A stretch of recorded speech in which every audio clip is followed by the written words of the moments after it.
Is Black Lives Matter a scam?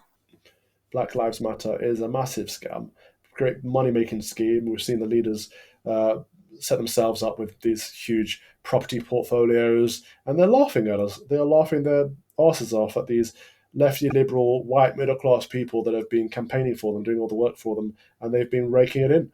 And we just have to make sure that the same thing doesn't happen in the UK.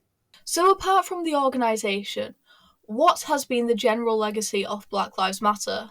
Well, the legacy has been riots, violence, graffiti, disunity, division, tension. The legacy hasn't been good. Things are a lot worse now, I would say, than they were 2 years ago in regards to race relations, and that is a direct result of Black Lives Matter. Do you think it's changed our cultural attitude towards racism, and how? Yes, it has changed our cultural attitude towards racism because we're no longer able to have the race discussion honestly. It used to be the case that people would ask me where my family's from or what my heritage is with a real interest. And now people are afraid of even addressing the fact that I'm brown skinned because they don't want to be accused of being racist. Normal topics of conversation have been marked as no go, and that's not healthy. Does racism exist in the UK? Does racism exist in the UK? Of course, racism exists in the UK. Racism exists everywhere. People are fallen, therefore, people can be mean, people can be nasty, and people bully other people. And that means they'll pick on you for your hair color, pick on you for your weight, pick on you for your skin color, pick on you for any physical characteristic that they can see.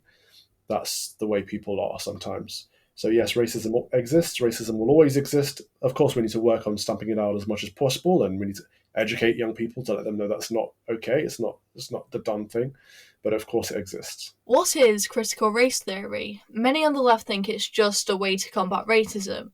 Is this true? So critical race theory is looking at the world through the lens of race. And it's no longer asking the question, was this situation racist? It's asking the question, how was this situation racist? So we start from the assumption of guilt. We start from the assumption that there was racism going on. And that's problematic because it isn't always going on.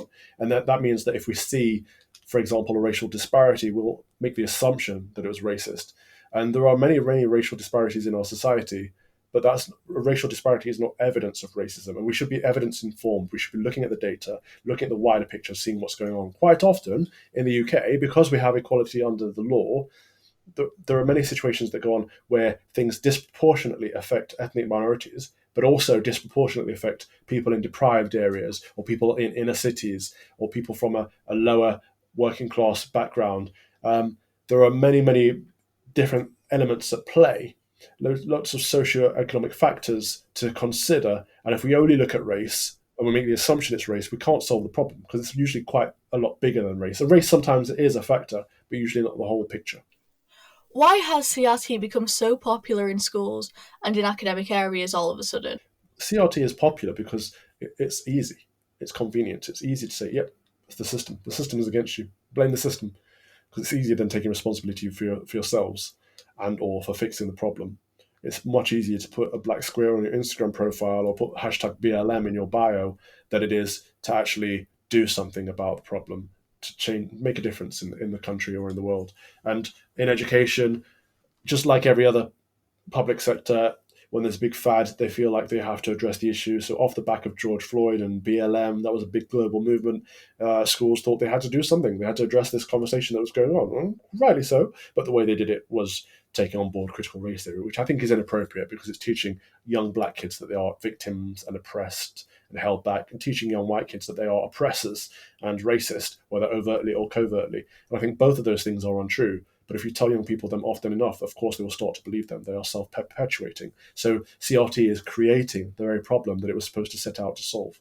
We often hear about CRT being taught in America, though I don't think it's just an American issue.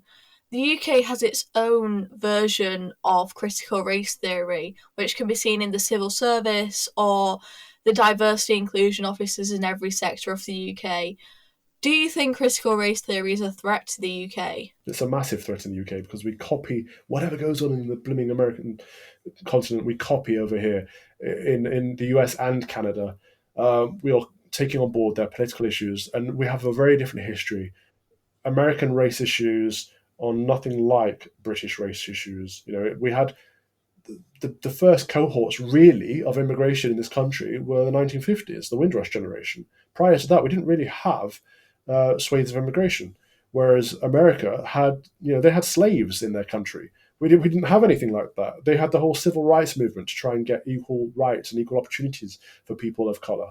Um, we had that movement with women, but we didn't really have to have that issue with ethnic minorities. It's a very, very different background. So we shouldn't be taking on board their political arguments because they just don't work over here. What should our approach to racism be? I think it's easy to criticise leftists for their insane ideas, but what should the right advocate for? Our approach to racism should be the idea that we treat people based on the content of their character rather than the color of their skin. It should be color blindness. It should be treating people as individuals, um, whether they're good or bad. However they act, they are responsible for their own behavior and should be treated as such. We shouldn't patronize people because they happen to be ethnic minorities. Likewise, we shouldn't believe that they are beyond reproach because they are ethnic minorities, and we shouldn't um, victimize ethnic minorities. Likewise, we shouldn't demonize white people either. Why are so many normal people convinced by these ideas? It's a mindset issue, I think. On the left, they tend to be more collective, and their collectivism means that they see everything as a societal problem, an institutional problem, a systemic problem.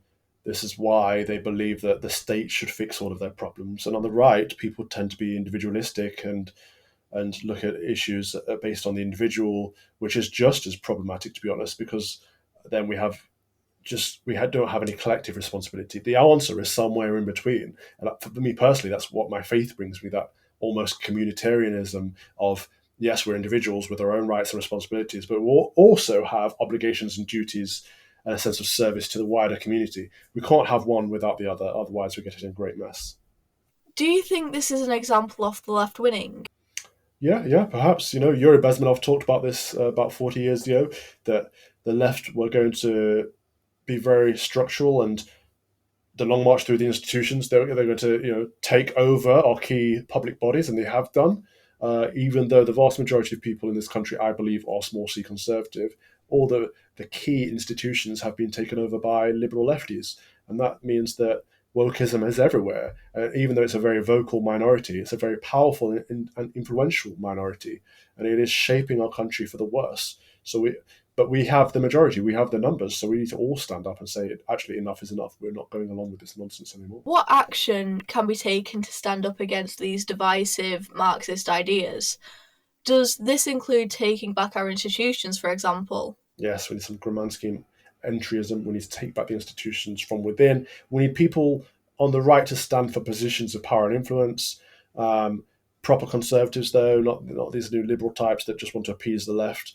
We need normal people to just stand up, stick their heads above the parapets, and not be afraid of getting them chopped off. Because it will take a few to get chopped off at first, but they cannot cancel all of us. So we all need to stand up.